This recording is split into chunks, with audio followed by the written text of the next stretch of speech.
Good afternoon, ladies and gentlemen. So we are back on the Wagon. What's so good about it? You're on this side of the shiny dirt. That's always a good thing. So we're back on Ken's Wagon. The new air conditioning unit has a great retro vibe to it. It really does. So we're going to get ready to start mounting this in the car. Get all our hoses, hardware, brackets, absolutely everything. So we'll start being able to run this hopefully today, or if nothing else, at least get it mounted into place today, because the humidity is just absolutely atrocious today. Actually, I don't even know does anybody know what the humidity is right now? Too fucking much. At least 2%. You asked. True. Okay, back to work.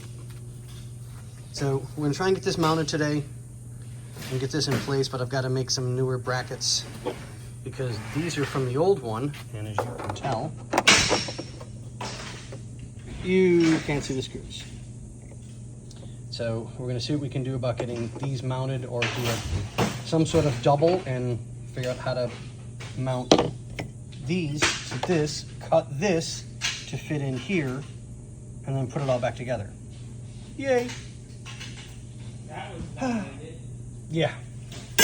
But on that note, ladies and gentlemen, boys and girls, yeah.